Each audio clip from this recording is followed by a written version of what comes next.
നമസ്കാരം. എൻ്റെ പേര് വലിയ പ്രസക്തിയൊന്നുമില്ല.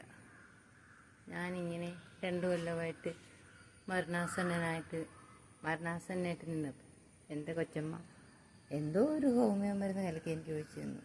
പിന്നെ എൻ്റെ കടയ്ക്കിൽ പൂർവീകരെല്ലാം ഉപേക്ഷിച്ച് പോയ കുറേ പ്ലാസ്റ്റിക് സാധനങ്ങളും പഴംതുണികളും പാത്രങ്ങളൊക്കെ ഉണ്ടായിരുന്നു. അത് കൊച്ചമ്മയുടെ ഒരു കൂട്ടുകാരും കൂടെ ചേർന്നിട്ട് അതെല്ലാം കുത്തിപ്പറിച്ച് ഇളക്കി കളഞ്ഞ് എൻ്റെ മൂട്ടിലേക്ക് വെള്ളം കയറുന്ന വെള്ളമാക്കി തന്നു.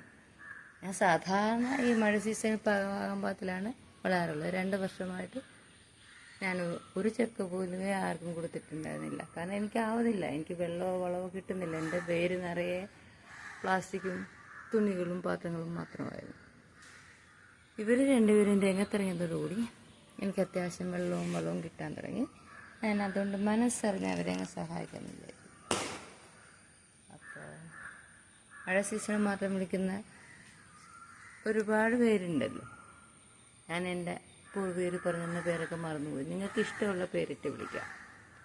നിങ്ങൾ എന്നെ ഒന്ന് ശ്രദ്ധിച്ചാൽ എൻ്റെ പ്രത്യേകത മനസ്സിലാവും. മുകൾ ഭാഗത്ത് നല്ല തിക്നെസ്, താഴോട്ട് വരുമ്പോൾ ചുളയില്ലാത്ത പോലെ ഇടുങ്ങി, അതല്ലാത്ത ആ ഷേപ്പില്ലാത്ത ഏതെങ്കിലും ഒരാൾ ഉണ്ടോ നോക്കി.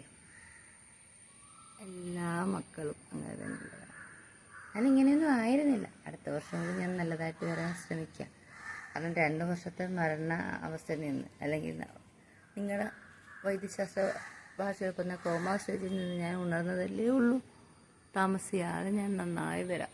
മുകളോട്ടൊക്കെ ഉണ്ട് കേട്ടോ, നിറയെ ഉണ്ട്. എണ്ണിയാലൊടുങ്ങാത്തത്രയെന്ന് പറയാം. എല്ലാവരും വിചാരിക്കും മഴയായി കഴിഞ്ഞാൽ പിന്നെ എൻ്റെ മക്കൾക്ക് തീരെ മധുരം ഉണ്ടാവില്ല. അങ്ങനെയല്ല.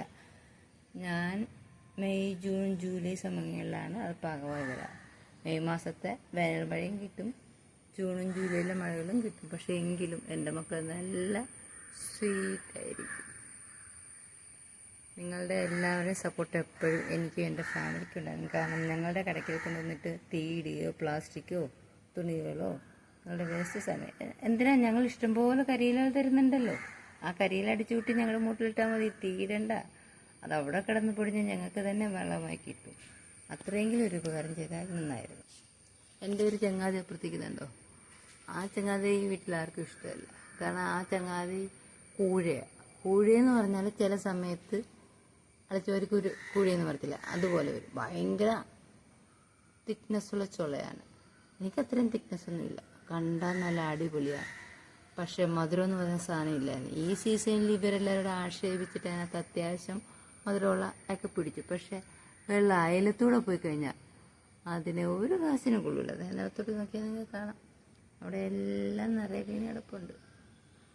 ഇത് ഹരിന് നിങ്ങൾ പിടിക്കുന്നുകൊണ്ടാണ് കൃത്യമായിട്ട് കാണാത്തത്. ദിവസം ഒരു 10-15 കൊഴിഞ്ഞു വീഴും. ആരും എടുക്കൂല. അവൾക്ക് പക്ഷെ നല്ല വളമാവും. ഇവരിതെല്ലാം കൂടെ തൂത്തുവാരിയിട്ട് അവളുടെ കിടക്കിലേക്ക് ഇട്ട് കൊടുക്കും. കാരണം പച്ചക്കെടുത്താൽ മാത്രമേ അതുകൊണ്ട് പ്രയോജനമുള്ളൂ. ഈ സീസണിൽ മാത്രമാണ് അവൾ മധുരത്തെ ഒന്ന് മര്യാദയ്ക്ക് വന്നത്. ഞങ്ങളുടെ കുടുംബത്തെ നിങ്ങൾ സഹായിക്കുന്നുള്ളൊരു വിശ്വാസത്തിൽ വരും കാലങ്ങളിൽ ഞങ്ങളുടെ മൂട്ടിൽ പ്ലാസ്റ്റിക് വേസ്റ്റുകൾ ഇടില്ല എന്നുള്ളൊരു വിശ്വാസത്തിൽ. ബൈ. ഓക്കെ.